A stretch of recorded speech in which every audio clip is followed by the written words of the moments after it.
Տիկին Կարինեն, այսօր ազգային ժողովում այժմ տնտեսական հարցերի մշտական հանձնաժողովում քննարկում են ընթանում, որին զուգահեռ դուք հավաքվել եք ազգային ժողովի բակում,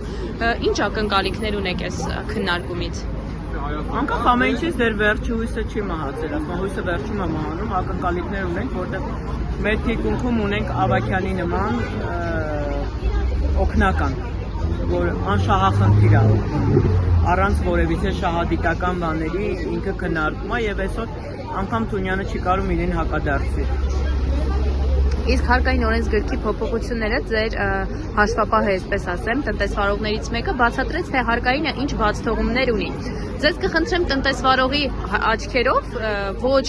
լուրջ ֆինանսական ինչ-որ գրագիտություն պահանջող տերմինաբանությամբ բացատրել, թե օրինակ հասարակ տնտեսվարողը այս հարկային օրենսգրքի փոփոխությունից, որն այդքան բացթողում ունի, ինչպես է տուժելու։ Ուրեմն այսքան բացթողումը մեկտեղ է, նաև այս հարկային օրենսգրքի փոփոխությունից նենցա, որ հարկատուն ՓՄԾ-ները չեն հրաժարվում հարկերից։ Պարզապես ասում են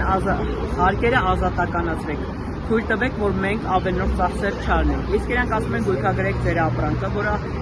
մեր ապրանքը մի քանի գնով վաճառվում է, սկսած նախնական, հետո մնացորդային գներ եւ մի քանի տարիների մնացորդը արդեն 1000 կամ 2000 դրամ, այդ արդեն հաշվապահական խոշոր ծախսեր է ուզում, նաև անհրաժեշտ է աշխատակիցներ մի քանի, որ դնեն հատակ հաշվեն, զգուշ լինես, գողություն չլինի, այդ ծախսերը, այդ եկամուտները չունենք, մեզ վրա հավելյալ բեռ է դրված, մեզ խաբելով ասելով ձեզանոց ուզում ենք խոշորին բռնել, բայց փաստացի դա միֆ է, խոշորը ինքը որ ներմուծում է, եթե խոշորը վաճառք ցույց չտա պետությանը, ինքը կարող խոշորին ավելի հեշտ ստուգի, քան որ խաբելով 55,000 ածներին, որ մենք ուզում ենք խոշորին բռնելու, ոչ, ուզում են տուգանքները բարձրացնեն, այսինքն մեզ այն օրն են ուզում գցեն, որ երկրից գնանք, բայց չեն գնալու էլի պայքարելու են։ Բայց հույսով սպասում եք, որ այդ օրենքը կամ հետ կկանչվի կամ կդադարեցվի, որովհետև այսքան բողոքներից հետո կառավարության դիմաց, հիմա ազգային ժողովի դիմաց եք փաստացի որևէ դրական քայլ կառավարության կողմից, նախարարությունների կողմից չի եղել։ Գիտեք, որ օրենքը չփոխվի, գույնը ինքը կգնա։ Արդեն մենք գնանք այդ հակադարձմանը, բնականաբար ամսի 1-ով որ սկսեն խոշոր չափի տուգանքները մարդիկ սննկանան, հիմա շատ մարդկանց խաբելով, թե դա ինչ եք ուզում, ես 1.5 օրենքով դոկումենտով աշխատեք, 1.5 արել եմ 1%, ոչ սիրելիս, ինքը 1.5 արել է 3.5%, 4%, ձեռքբերված ապրանքներով, ինքն ասում է, բերել ես 5 միլիոնի ապրանք, 5 միլիոնի 1%-ը տուր, նրանից հետո 2-3 միլիոնին էլ 10%, այդ չդարձավ 1%, բնականաբար։ Խաբելով ժողովրդին հլը սսկծրել է, ժողովրդի շատերը չեն էլ հասկանում։ Շատերն ասում են, ինչը բողոքենք, եթե 1% է դարձը, 1.5-ը, չիմանալով հետևանքը։ Հիմա մեղմորեն են մեզ մոտենում, որովհետև մեր ապրանքները գույքագրված չի, բայց ասում է, որ մենք այս շրջանառության հարկը,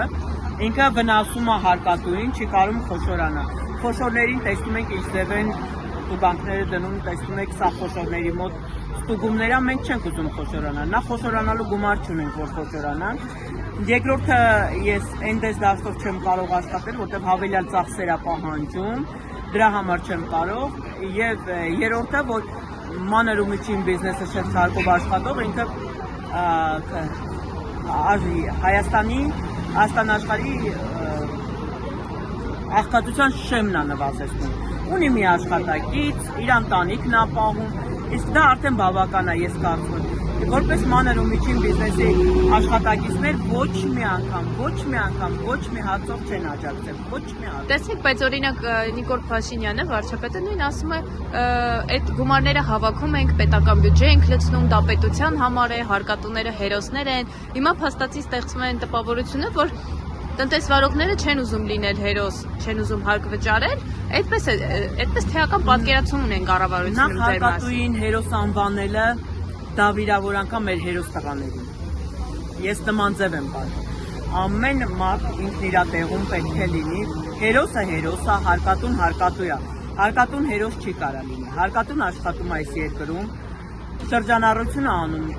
այդ եկամուտները ստանում է երկրի քաղաքացուց եւ հարկա տալիս։ Իսկ հերոսը նայա, որ իր կյանքն է ներդրել, այս երկրի համար։ Բնականաբար մենք հերոս երբևիցե չենք կարող լինել։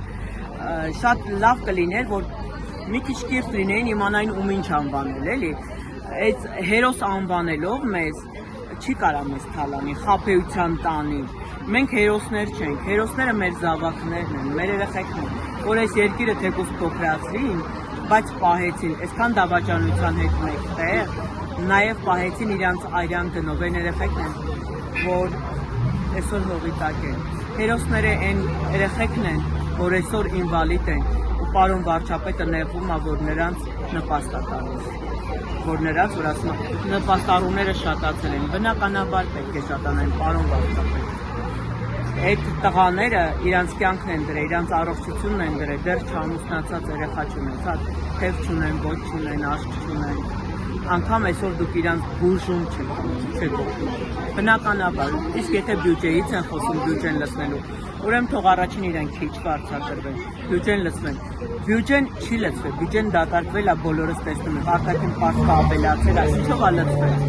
Ոչ մի բանով մենք հզոր չենք, որ մեզ փաստացի ապացուցեն, որ մենք ինչ-որ մի լավ բան տեսել ենք, արել ենք, մենք էլ ոգևորվենք, թեկուզ են մեր տան տարած գումարները, բայց անկախ ամենից մենք պատրաստ ենք հարկերը տան, թող ազատականացնի, թող նենց անի, որ սիրով բերենք տան։ Ես երբևիցե չի եղել, որ իմ հարկը մեկ օր ուշացնեմ, առաջինը դա նոր ես իմ տան հացի թողնեմ տարել, բայց այս 3 օր արդեն ձեռքս չի գնում, որ այդ հարկը վճարեմ, երբ որ իմանում եմ ես վճարելու եմ ինչ-որ մեկը տանելու է։